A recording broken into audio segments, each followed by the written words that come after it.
Ya, Israel melancarkan serangkaian serangan udara terhadap Iran pada pagi ini yang menargetkan lokasi yang menurut pasukan Zionis berkaitan dengan program nuklir Iran. Media Iran mengatakan ledakan terdengar di Teheran saat ketegangan meningkat atas upaya Amerika Serikat untuk memenangkan persetujuan Iran guna menghentikan produksi bahan untuk bom atom. Media pemerintah Iran juga melaporkan banyak korban jiwa di ibu kota Teheran.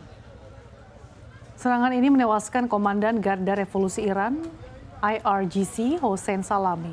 Selain Salami, serangan tersebut juga disebut menewaskan Kepala Staf Angkatan Bersenjata Muhammad Bagheri dan ilmuwan nuklir senior Fereydun Abbasi Davani dan Muhammad Mehdi Tehranci.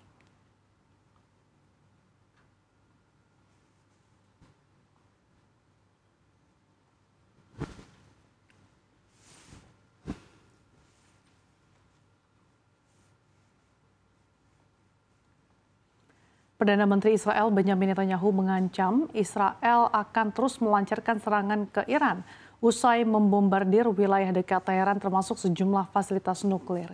Iran langsung siaga penuh. Netanyahu mengatakan saat ini Israel tengah berada dalam situasi yang menentukan sejarah ke depan. Ia juga mengklaim selama beberapa dekade Iran telah mengancam dan berusaha menghancurkan Israel dengan berbagai cara dan serangan. Dengan serangan pagi hari ini, ia memuji pasukan Israel adalah orang-orang yang berani dan berhasil menyerang sejumlah besar target di seluruh Iran. Sementara itu, sistem pertahanan Iran langsung pasang pertahanan. Udara Iran diaktifkan dengan kapasitas penuh. Ada sumber yang meyakini Iran bisa menyerang balik Israel kapan saja. Pemimpin tertinggi Iran, Ayatollah Ali Khamenei, mengatakan Israel akan menghadapi hukuman berat setelah meluncurkan serangan ke Iran. Hal tersebut disampaikan oleh seorang pembaca berita Iran.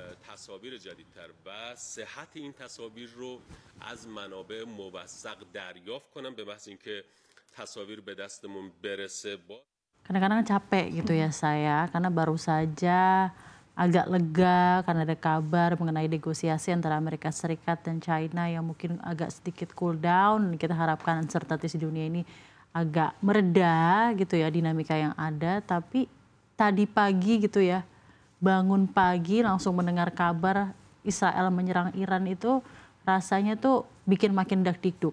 Ternyata ketidakpastian di dunia ini masih begitu kencang. Karena kalau kita telah lagi gitu ya mengenai beritanya ya, Israel ini langsung menyerangnya itu secara spesifik kepada fasilitas nuklir. Katanya alasannya adalah untuk mencegah Iran buat bom nuklir. Dan memang ada beberapa yang langsung tewas juga ya, beberapa pemimpin-pemimpin dan ilmuwan yang memang langsung tewas di Iran. Tentunya kabar ini kita sayangkan ya, mereka beralasan bahwa serangan ini memang dilakukan bahwa Iran ini supaya tidak memiliki senjata nuklir dan juga melemahkan kemampuan mereka biar mencegah perang nuklir, katanya. Nah, kalau bikin Iran makin marah besar nih, berarti kan eskalasi antara negara-negara lain kan juga semakin tinggi gitu ya. Dan dikabarkan salah satu serangan utama dilaporkan terjadi itu di fasilitas pengayaan uranium natanz yang merupakan pusat program nuklir Iran. Waduh, bisa jadi ini bikin ketegangan meningkat tentunya ya. Dan kalau Iran balas bisa memicu perang yang lebih besar lagi. Bukan cuma di Timur Tengah. Parah banget karena kalau sampai meluas dampaknya bisa global. Kita tahu yang sudah terjadi antara Israel ke Gaza, Palestina, ditambah lagi sekarang ke Iran. Dan juga kita pernah melihat konflik-konflik yang juga belum selesai dengan Suriah, Houthi, Yaman, dan lain-lain. Jadi memang safe to say bahwa sebenarnya konflik geopolitik di Timur Tengah ini semakin memanas. Dan kita sangat-sangat mengharapkan tidak terjadi perang yang lebih besar dan merembet ke negara-negara lain, gitu ya.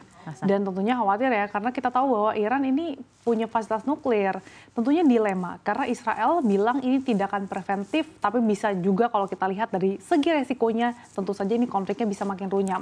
Sedangkan kalau Iran ini tampaknya nggak bakal tinggal diam juga ya. Betul, ini kalau Iran ini sendiri kan juga militernya kan memang cukup kuat, terkenal cukup kuat. Jadi memang ini bakal jadi situasi yang lebih agak tegang gitu ya, dan berkepanjangan juga sebenarnya ke depannya, dan dunia pasti sedang waspada sekali karena dampaknya lagi-lagi bisa ke perekonomian global dan juga humanity begitu ya Sasa.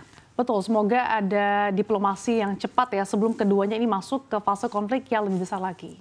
Betul sekali pemirsa. Kita akan ke informasi selanjutnya, Sasa. Pesawat Air India tujuan London jatuh setelah beberapa saat take off dari kota Ahmedabad. Otoritas Bandara India melaporkan dari 242 penumpang hanya 1 penumpang yang selamat. Menurut otoritas setempat, kecelakaan pesawat Boeing 787-8 Dreamliner yang seharusnya mendarat di Bandara Gatwick, London ini adalah kecelakaan pesawat terburuk selama 1 dekade terakhir. Roda pesawat meninggalkan landasan sekitar pukul 13.38 waktu setempat. Namun, hanya dalam waktu kurang dari 1 menit setelah lepas landas, menara pengawas menerima sinyal darurat Mayday dari kokpit. Beberapa detik kemudian, sinyal transponder menghilang dari radar. Berdasarkan data pelacakan, pesawat hanya mencapai ketinggian sekitar 625 kaki sebelum kehilangan daya angkat dan mulai menukik tajam. Kejadian berlangsung sangat cepat, hanya dalam rentang waktu di bawah 60 detik. Pesawat menghantam atap bangunan hostel yang berada di kompleks BJ Medical College. Badan pesawat langsung hancur saat menghantam struktur bangunan dan meledak, menciptakan kobaran api dahsyat dan kolom asap hitam yang menjulang tinggi.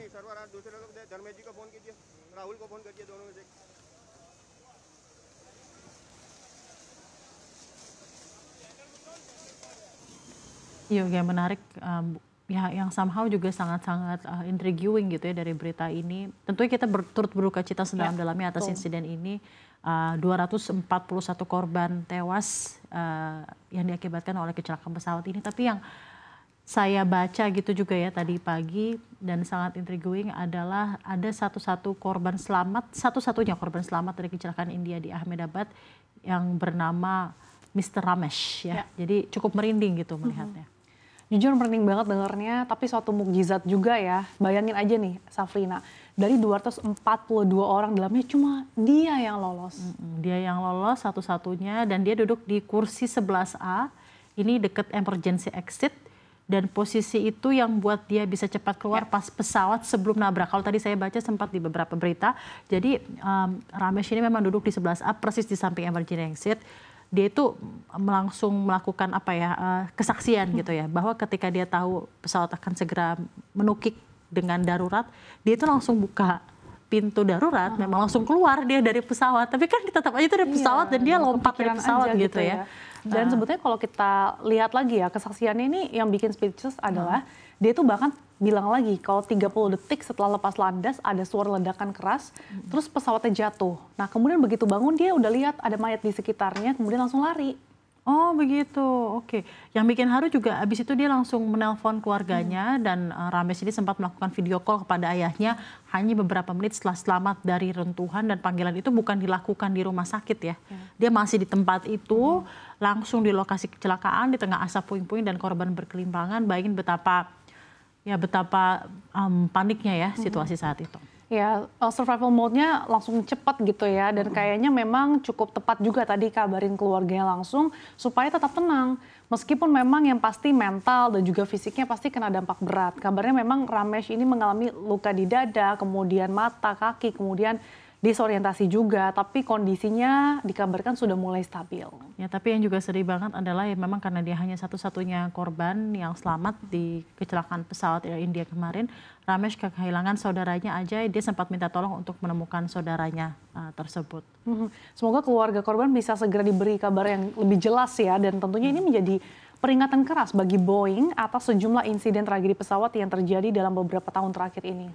Betul sekali, dan semoga mungkin kejadian ini kedepannya jadi pelajaran yang luar biasa penting untuk keselamatan penerbangan. Semoga yang selamat bisa pulih sepenuhnya gitu ya, dan tentunya juga untuk yang ditinggalkan turut berduka cita sedalam-dalamnya atas insiden pesawat ini. Kita akan ke informasi selanjutnya, pemirsa. Menteri Perumahan dan Kawasan Pemukiman Marwar Sirait akan memberikan opsi rumah subsidi dengan ukuran yang lebih murah, yakni dengan luas sebesar 14 meter persegi dan 23,4 meter persegi. Nantinya jika benar rumah subsidi dengan ukuran yang lebih kecil ini dilaksanakan, ARA akan mengubah Kemen PUPR nomor 689 tentang ukuran luas bangunan rumah subsidi minimal 21 meter persegi. Rumah subsidi tersebut akan dibanderol dengan harga mulai dari 100 juta untuk single bedroom, dan makin dekat kota akan meningkat harganya menjadi 140 juta rupiah dengan cicilan selama 20 tahun. Kemudian untuk double bedroom dapat dibanderol dengan harga mulai dari 125 juta rupiah. Namun opsi yang disebut akan berlaku untuk hunian di perkotaan ini masih berupa draft dan masih menunggu masukan dari publik. Bila nanti ada pertimbangan yang tidak memperbolehkan luasan rumah subsidi diperkecil, maka rumah akan tetap dibangun dan dijual secara komersil. Saya sih kepengen, ya. Saya pengen karena spiritnya apa? Membuat di kota. Spiritnya itu ya. Ini tidak dilakukan untuk di desa-desa ya. Jadi ini dibuatnya untuk di kota atau di sekitar perkotaan, ya. Di kota atau di sekitar perkotaan. Di kota atau di sekitar perkotaan. Jadi supaya nggak jauh. Ya, tapi kalau aku baca lagi tuh ya 14 meter persegi itu rumah apa kubikel kantor ya? Kecil loh itu 14 meter persegi ya. Iya, makanya Safrina saya juga sampai ngecek 2 kali loh, kirain salah baca. 18 meter persegi tuh luas total ya, Luas total bukan ya? cuma kamar 2, malah kayaknya lebih luas lapangan padel ya daripada rumah subsidi yang tadi. Oke, dan maksudnya kalau itu buat lajang atau keluarga 2 orang sih ya, saya nggak tahu ya gimana cara memenuhi 18 meter persegi itu tadi ya, dan jarak luas dan apa namanya ya, kelegaannya juga gitu di dalam rumah. Tapi bahkan biasanya bilang ukuran segitu belum sesuai SNI, jadi ini rumah atau sekedar ruang berteduh darurat, aku juga kurang ngerti gitu ya. Lucunya lagi Safrina, kalau disandingkan dengan narasi terjangkau, ya pasti memang terjangkau karena ruangannya juga terjangkau banget. Kita bisa gini nggak ya di ruangan itu gitu ya? Bisa sih. Terus nggak kebayang kalau misalnya anaknya banyak gitu dan lain-lain ya. Walaupun ini tetap argumentasinya adalah ditetapkan untuk rumah di dalam kota, tapi rasanya 14 meter persegi untuk 1 atau 2 orang aja sudah sangat sempit gitu ya. Jalan 2 langkah itu udah keliling rumah loh gitu kan ya. Tampaknya bakal mirip kayak kamar kos atau kontrakan gitu yang tambah sekat, dapur, kamar, dan tempat jemur numpuk semua di satu petak mungil. Semuanya saat ini serba dipangkas. Coba kalau misalnya 18 meter persegi berarti paling 3 kali 6 ya. Ya kan? 3 kali 6 meter gitu. Iya, padahal rumah subsidi itu kan memang ditujukan ya untuk masyarakat berpenghasilan rendah agar bisa memiliki hidup yang lebih layak nih. Bukan malah literally menyempitkan ruang hidup. Ya literally dan exactly. Oke lah kalau ini benar-benar cuma opsi. Tapi masyarakat juga harus tahu risikonya gitu ya. Jangan sampai demi punya rumah akhirnya hidup dalam kotak. Apalagi kita sudah mengotak-ngotakkan diri kita sendiri gitu ya. Apalagi tinggal di dalam kotak pula gitu. Karena YLKI aja bilang loh kalau misalkan harusnya tetap minimal 35 meter at least. Ini Oke, 35 meter ya. Tapi memang biar rumah ini bisa menjalankan juga fungsinya sebagai ruang tumbuh. Soalnya kalau misalnya 35 meter itu kan berarti kayak sekitar 9 kali 4. Jadi bisa dapat 2 ruangan, 3 ruangan. Sedangkan kalau 18 meter persegi paling 1 ruangan aja itu kan bertumpuk semua di situ gitu kan ya. Intinya boleh bikin rumah terjangkau kalau argumentasi seperti itu begitu baik. Tetapi jangan sampai terjangkau dengan mengorbankan kelayakan dan size. Kalau enggak ya bisa-bisa SNI tinggal jadi formalitas aja gitu ya, standar nasional, standar hidup. Jadi memang usulan ini belum final, bisa jadi pertimbangan pemerintah juga ya nantinya. Kita akan ke informasi lagi selanjutnya, ini masih mengenai keadaan yang ada saat ini di ekonomi Indonesia. Bank Indonesia mencatat adanya perubahan pola pengeluaran masyarakat. Pada Mei 2025, porsi pendapatan yang digunakan untuk membayar hutang meningkat, sementara konsumsi justru mengalami penurunan. Namun proporsi tabungan tetap stabil. Dalam survei konsumen yang dirilis Bank Indonesia, proporsi pembayaran cicilan atau utang masyarakat mengalami kenaikan. Pada Mei 2025, debt to income ratio tercatat sebesar 10,8%, naik tipis dari 10,5% di bulan sebelumnya. Sementara itu, proporsi pendapatan yang digunakan untuk konsumsi justru turun. Pada April angkanya mencapai 74,8%. Namun pada Mei hanya 74,3%. Penurunan ini terjadi di hampir semua kelompok pengeluaran kecuali pada masyarakat dengan pengeluaran lebih dari 5 juta rupiah per bulan.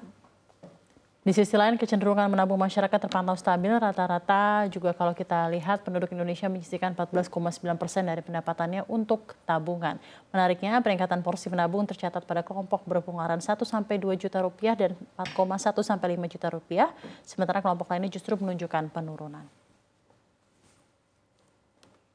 Ya menariknya ini adalah ternyata makin banyak juga orang yang gunakan pendapatannya untuk bayar cicilan, memang naiknya cuma 0,3%, tetapi tetap aja ngasih gambaran mengenai tren yang ada saat ini. Betul, karena mungkin sekarang semua hampir bisa dicicil gitu ya, mulai dari gadget, furniture, sampai liburan. Jadi orang tuh cenderung nggak ragu buat ambil cicilan. Betul, tapi sebenarnya yang unik ini loh, Sa, pengeluaran buat konsumsi malah turun, mungkin orang-orang mulai lebih hemat atau lebih selektif. Nah itu kan juga menarik ya. Nah mungkin juga mereka mulai sadar juga ya buat jaga keseimbangan keuangan nih, apalagi ada yang malah naikin porsi tabungannya. Keren sih itu sebetulnya. Kamu salah satunya nggak? Iya dong. Oke. Terutama buat yang pengeluaran di bawah 2 juta rupiah dan rentang 4 sampai 5 juta itu masih disiplin gitu loh buat nyisihin, buat nabung dan itu nggak gampang. Nah, tapi kita harapkan saja ya, semoga tren positif ini terus berlanjut, jangan cuma fokus bayar, tapi harus punya simpanan. Setuju banget, kita juga mulai evaluasi dompet masing-masing, jangan lupa menabung. Nah, jangan sampai kalah nih sama data survei ya.